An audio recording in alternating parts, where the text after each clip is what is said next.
Puis c'est ça, de ce moment-là, j'ai comme vraiment pris conscience qu'il y avait vraiment une urgence d'agir. La pandémie actuelle pour faire des liens avec nos luttes pour le vivant.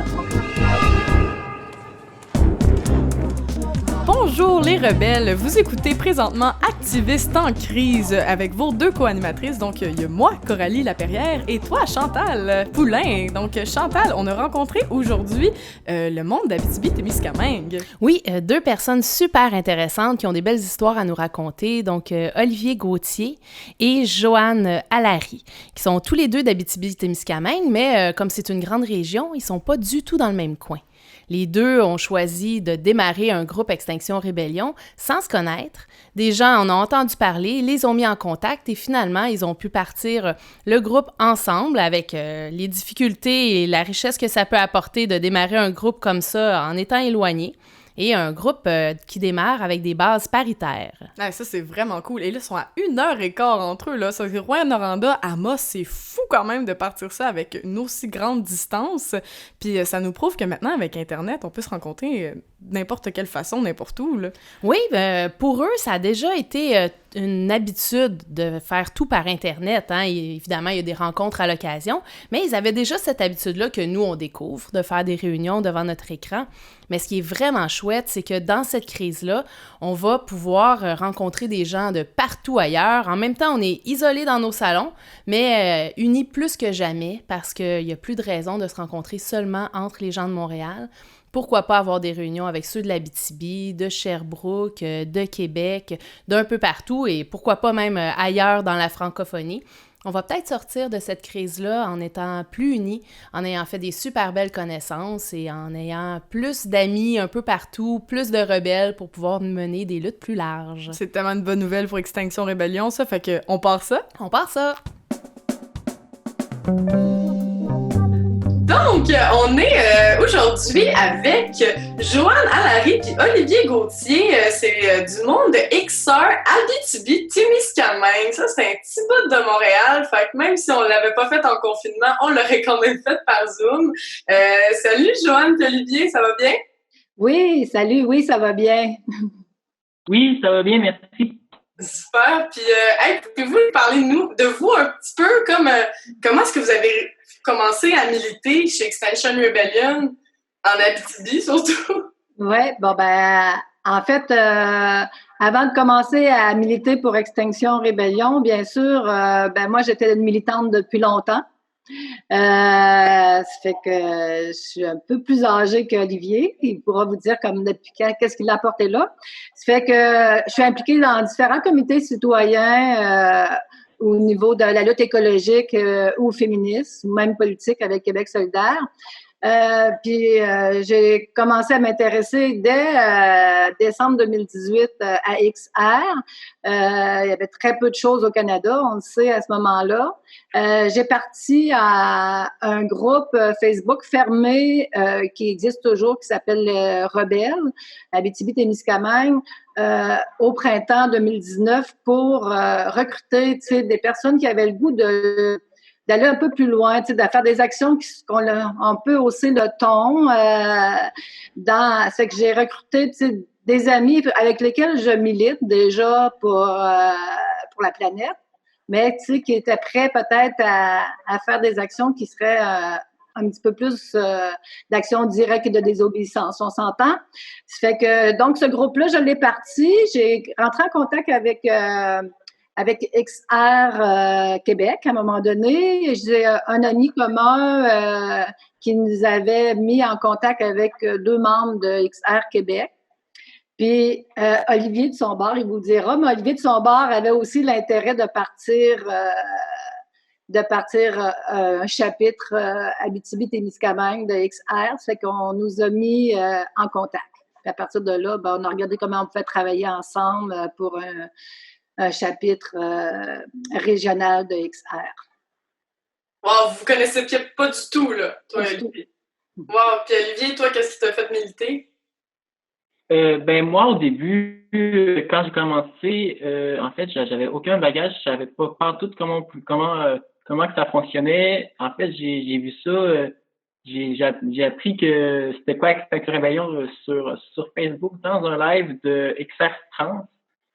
Puis c'est ça, de ce moment-là, j'ai comme vraiment pris conscience que il y avait vraiment une urgence d'agir. Et de ce moment-là, je me suis dit, je vais faire une page Facebook, justement, dans l'espoir de peut-être lancer de quoi ou du moins sensibiliser le monde.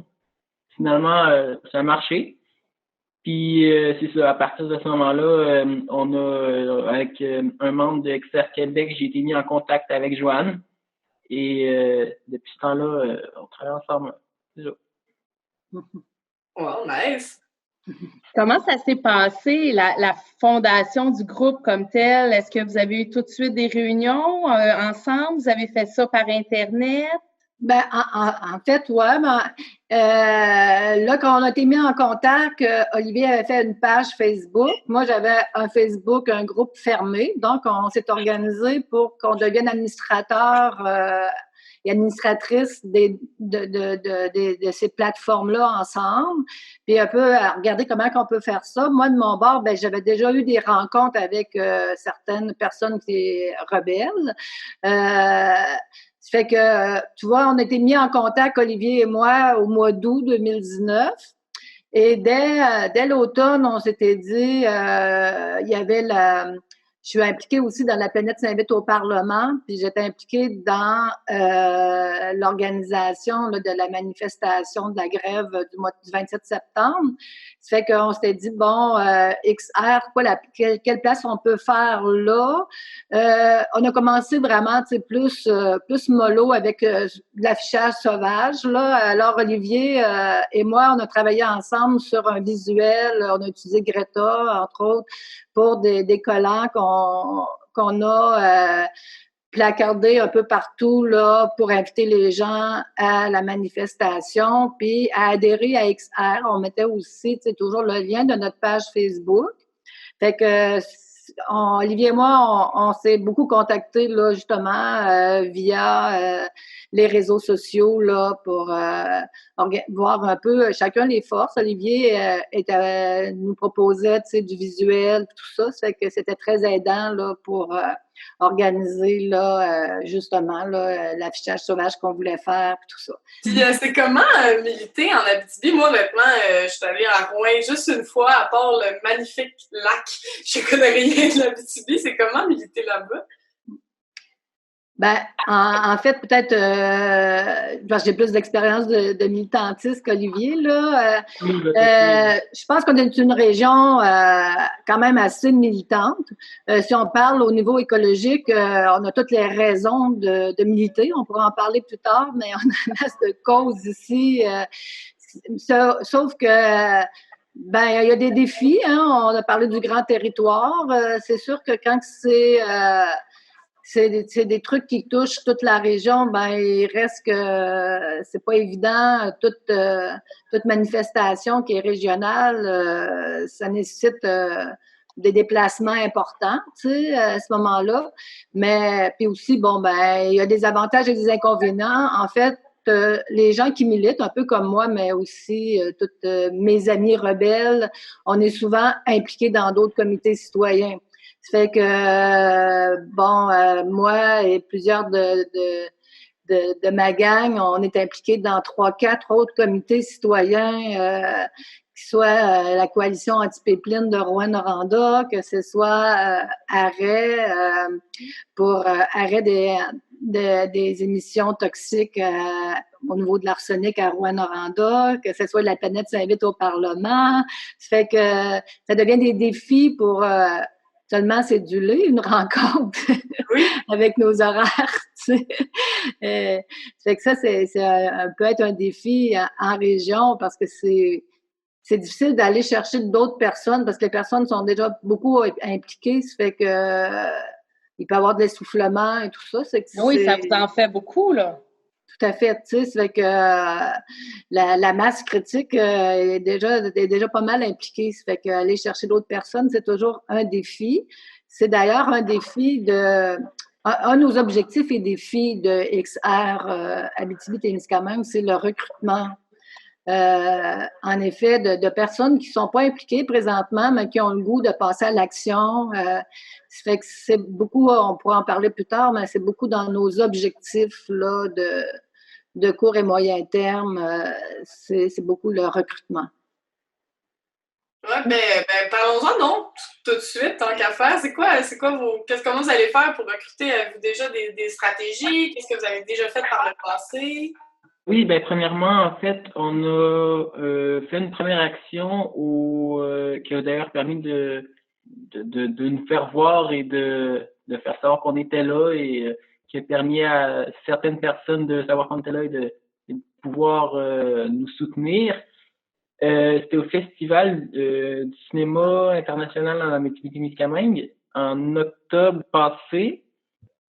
Je peux laisser Joanne continuer parce que C'est bon. j'étais pas là sur le coup, donc. OK. De l'action en soi, on pourra en parler un petit peu plus tantôt, comment ça s'est passé, mais nos objectifs de recrutement, en fait, quand que le groupe Rebelle a été fondé, son objectif était exclusivement là, de recrutement, tu sais, de gens qui sont prêts à agir maintenant puis à faire de l'action directe.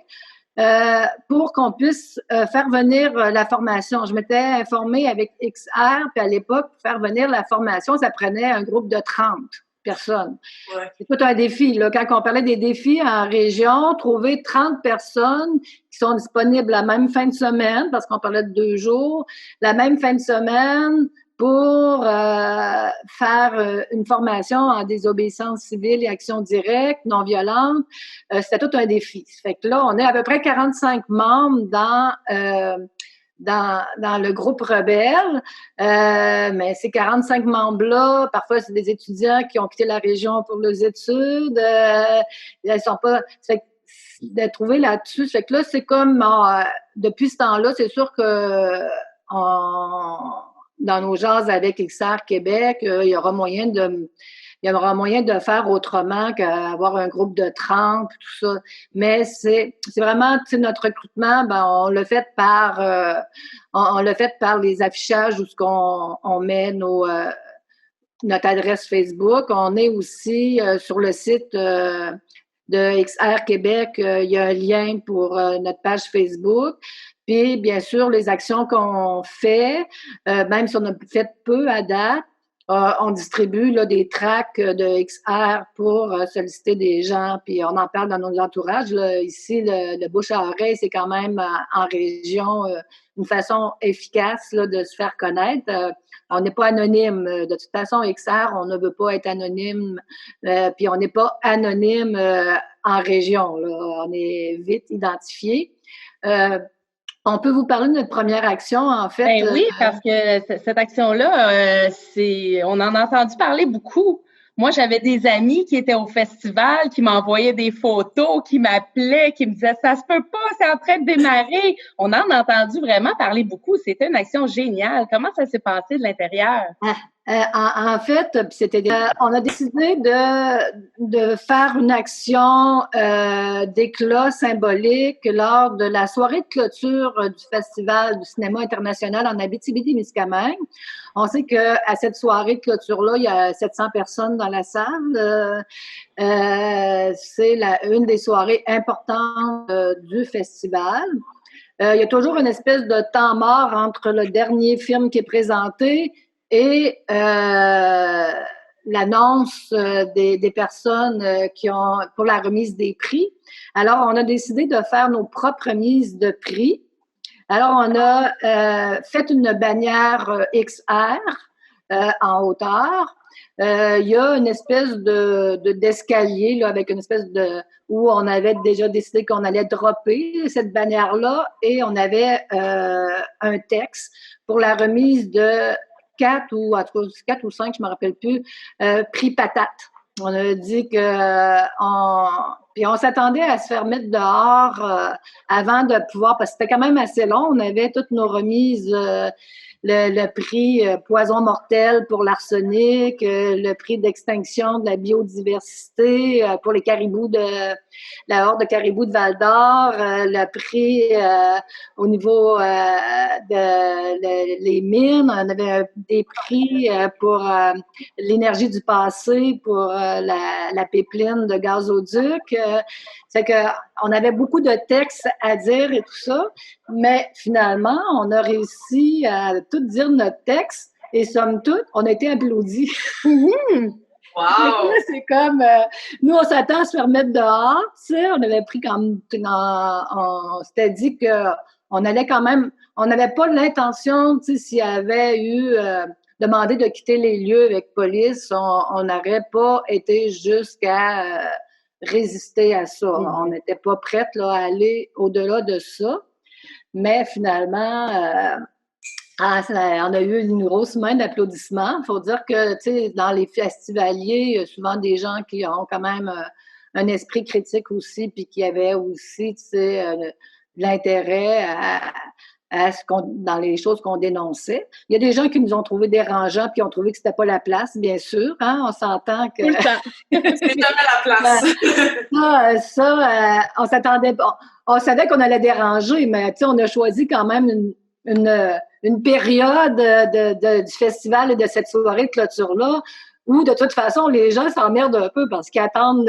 Ils attendent. Ça fait qu'on a quand même été gentils, si on veut, là, dans le timing qu'on a choisi de faire Ça fait que c'est sûr que vous pouvez aller sur notre page Facebook pour y voir une partie là, de cette action-là. Il y a une vidéo qui est là en place.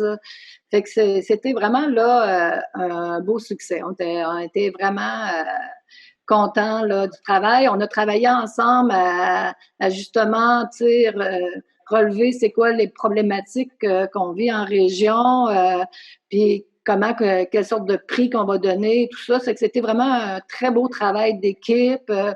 Olivier pouvait pas se déplacer pour venir, hein, on s'entend, là, on l'a dit tantôt, l'action, on prévoyait l'affaire, ça allait durer 5 minutes, se déplacer d'Amos pour venir, sauf qu'il a participé là, aux rencontres, à la conception et tout ça. Et il nous avait envoyé, Olivier avait déjà des t-shirts de XR, fait qu'on portait tous un t-shirt de XR pour cette action-là. Fait que c'était quand même là un beau moment dans notre courte histoire de XR Abitibi-Témiscamingue.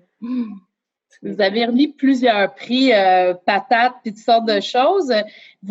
Les principaux enjeux dans la région, c'est quoi? On entend parler des mines, de la forêt. Ça serait quoi les principaux enjeux que vous avez en ce moment? Ben, en fait, on a Gazoduc, GNL Québec. Fait que le pipeline ici, qui est pas banal. Qui est pas banal, sur lesquels on est là. Et je vous dirais que c'est une des motivations de l'implication de XR, dans le sens que éventuellement, s'il y en a qui il n'existera pas cette pipeline-là, mais advenant que la pipeline vienne, clairement, on s'attend à faire des actions, disons, plus d'actions directes. On est d'accord, il n'existera jamais. Il n'existera jamais. Il n'existera pas. Non. En tout cas, on va s'organiser pour qu'il n'existe pas. Ouais. Sinon, je vais l'occuper. On aime ça entendre ça. Et puis, après ça, il y a lui. Ici, à Rouyn-Noranda, on a les émissions d'arsenic, 67 fois la norme. Ça fait que c'est une pollution absolument épouvantable, inacceptable. Et donc, c'est un gros enjeu. Puis c'est clair que l'arsenic tombe, oui, plus dans un quartier Notre-Dame de Rouyn, mais tombe dans tout le Rouyn environnant. Là, ça fait que c'est un gros enjeu que là. On a la biodiversité, on l'a dit, la horde de caribous de de Val-d'Or qui est à risque d'extinction. Ça fait que là-dessus, on a au niveau des mines, tu sais, l'exploitation des mines à ciel ouvert, c'est des gros enjeux. On n'est pas contre les mines, mais on est contre l'exploitation pour que la façon irresponsable dans laquelle c'est exploité et pour des fois des raisons qu'on s'en passerait. Si on parle des mines, on a une mine à ciel ouvert, Sayona Mining, qui est une mine qui veut être exploitée à tout près là, de la source d'eau potable de la ville d'Amos. C'est un enjeu majeur. C'est sur la forêt. C'est ici qu'est née l'Action boréale. L'Action boréale est toujours un groupe actif pour montrer le risque de la perte de nos forêts. Je pense que la région manque vraiment pas d'enjeux. Non, justement, est-ce que vous avez l'impression que vous êtes assez écoutés pour le nombre d'enjeux que vous avez? Est-ce que vous avez l'impression qu'on vous écoute, qu'on vous met un peu à part quand l'Abitibi crie? Moi, je pense qu'on peut être écouté, mais c'est sûr qu'on a des luttes importantes à mener parce que on vit dans un milieu où les ressources, ils appellent ça les ressources naturelles, là. Une région de ressources naturelles. Les ressources naturelles, à mon avis, c'est les gens. Mais c'est quand on parle de la fonderie ici, du taux d'arsenic, c'est un employeur de 800 personnes. Ça fait que, tu sais, il faut gagner, tu sais, la popularité au niveau des tant que la population, les citoyens et citoyennes sont pas en partie derrière nous, les luttes sont difficiles, mais il y a des gens. Puis c'est la même chose pour à peu près tous les enjeux que je vous ai nommés. C'est souvent les employeurs, il y a beaucoup de craintes. Ça fait que c'est sûr que c'est des défis importants. Mais je pense que de plus en plus de gens, quand même, ça ne nous demande pas d'être 100% de la population qui vont être d'accord, hein, on le sait, mais ça prend une partie de la population qui va être derrière nous pour que ça change. Et ça, je pense qu'on y va avec la diversité. C'est pour ça que XR est venu au monde ici, parce qu'on y va avec la diversité des tactiques. Puis, tu sais, il y a des gens qui militent, qui sont plus dans, pas nécessairement le lobbying, mais qui sont plus dans les moyens plus traditionnels, pétitions, manifestations, représentation auprès du conseil de ville. Ça fait que, puis si on peut marier avec des actions plus directes, je trouve qu'on y va sur plusieurs fronts, puis on a plus de chances de rapporter des trucs. Parce que ici, on s'amuse aussi, là, on a fait des chansons politiques, tu sais, un peu comme la chorale du peuple au conseil de ville. Ça fait que mais je pense que les défis sont les mêmes à plusieurs endroits, tu sais. Il y a de la désinformation, puis il faut donner la bonne information.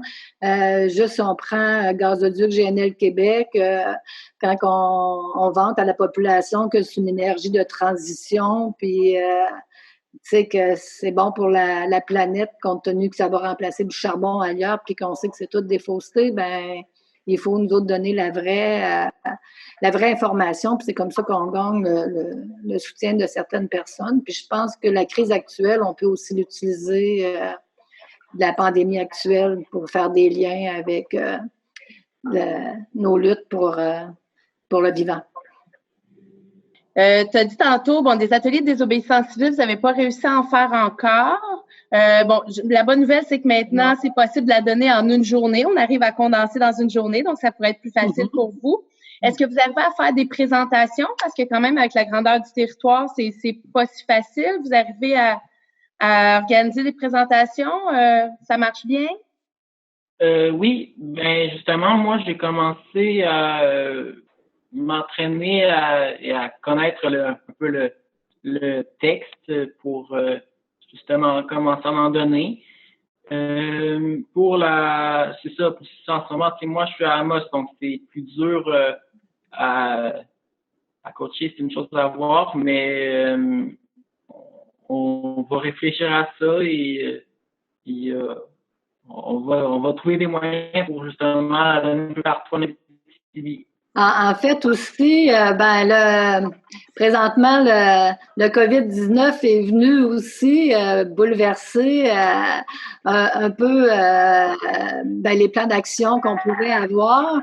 Cet été, il était censé avoir des camps d'été par rapport à GNL Québec Gazoduc. Puis on s'était dit que ce serait un bon endroit, ces camps-là, pour justement offrir la formation.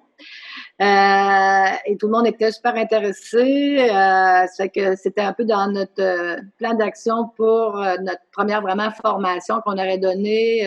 On l'aurait cédulée à un des camps d'été. Mais là, je pense que les rassemblements ne seront pas encore permis cet été. Ça fait que c'est sûr que pour la formation XR à 2 mètres, puis tout ça, c'est un autre défi, là. On oublie ça pour l'instant, là. Par contre, des présentations, c'est possible web, là. C'est que ça, on pourra regarder ça éventuellement, bien sûr, des présentations avec des webinaires. De toute façon, il y a les webinaires sur toutes sortes de sujets liés à la crise climatique, à l'urgence d'agir, ça manque pas sur les réseaux sociaux, là. Ça fait que c'est quelque chose, c'est un outil qui peut être possible, là, tout à fait. Mais good, merci vraiment beaucoup pour l'entrevue. Malheureusement, c'est tout le temps qu'on a. Merci beaucoup pour tout ce que vous faites, les camps. On a tellement hâte de suivre ça. Là, moi, ça me fait triper de vous voir aller en Abitibi, là, surtout quand il y a autant d'enjeux. Faut que les yeux du Québec se rivent un petit peu vers nos régions parce qu'il y a vraiment des gros enjeux là-bas. Merci de vous battre. Merci tellement, là. Merci. Moi, ça m'a vraiment émue quand j'ai su que ça démarrait en Abitibi parce que justement, il y a tellement d'enjeux. Puis si on peut aller vous aider pour des présentations, des formations, dès que le confinement est levé, ça va tellement me faire plaisir de vous rencontrer. Avec plaisir, vous êtes les bienvenus. Merci à vous deux. Bye bye. Bye bye. Merci Olivier, merci Joanne. J'espère que vous avez apprécié autant que nous apprendre à les connaître. Moi, j'ai trouvé ça tellement intéressant, le fait que c'est pas facile se battre en région pour des causes environnementales, surtout en Abitibi-Témiscamingue, qu'on sait que on appelle ça des régions ressources un petit peu, là, ils dépendent vraiment beaucoup des ressources naturelles là-bas, et ça prend énormément de courage, de culot quand même, d'aller se battre contre les employeurs de nos amis, de notre famille. Moi, ça me ferait un peu peur de faire ça. Je veux dire, à Montréal, on est habitué de militer, puis on n'a pas nécessairement les conséquences directes de nos actes, mais alors qu'en Abitibi ou des régions comme le Saguenay-Lac-Saint-Jean, ça se peut que ce soit quelqu'un que tu connais, que tu mets au chômage avec tes batailles. Donc vraiment, là, je trouve que c'est du gros courage. Et là, on parle de chômage, mais évidemment, on est pour une transition où les gens ont un certain salaire et tout ça. On veut surtout pas mettre personne dans l'embarras à cause d'une transition énergétique juste, évidemment. Mais sérieux, là, super courage. Et hot, Joanne, puis il est hot, là, Olivier, là, de faire ça. Vraiment, à plein de niveaux. Ça prend beaucoup de courage parce que les gens sont éloignés. Ça prend beaucoup de courage parce qu'on a l'impression que tous les méchants sont réunis là-bas. Là. Ici, on n'a pas autant de méchants contre qui se battre. Mais là, ils ont GNL, ils ont les problèmes avec les forêts, ils ont les mines, ils ont l'arsenic, ils ont plein de problématiques. Ils sont moins nombreux, ils sont plus éloignés. C'est vraiment des gens extrêmement courageux. Moi, je leur lève mon chapeau. Beaucoup d'énergie. Il y a tellement de choses à faire. Heureusement qu'ils sont là. On a hâte de les voir peut-être un jour, après un petit 8-9 heures de route, quand les barrages vont être levés, on leur dira allô. C'est sûr qu'on va aller les voir. Yes, bon ben, bonne semaine les rebelles, merci encore de nous avoir écoutés Activistes en crise. N'oubliez pas d'aller sur notre page Facebook, d'aller nous faire un petit like, un petit commentaire. Comment vous trouvez ça, notre podcast? Bonne semaine! Bonne semaine!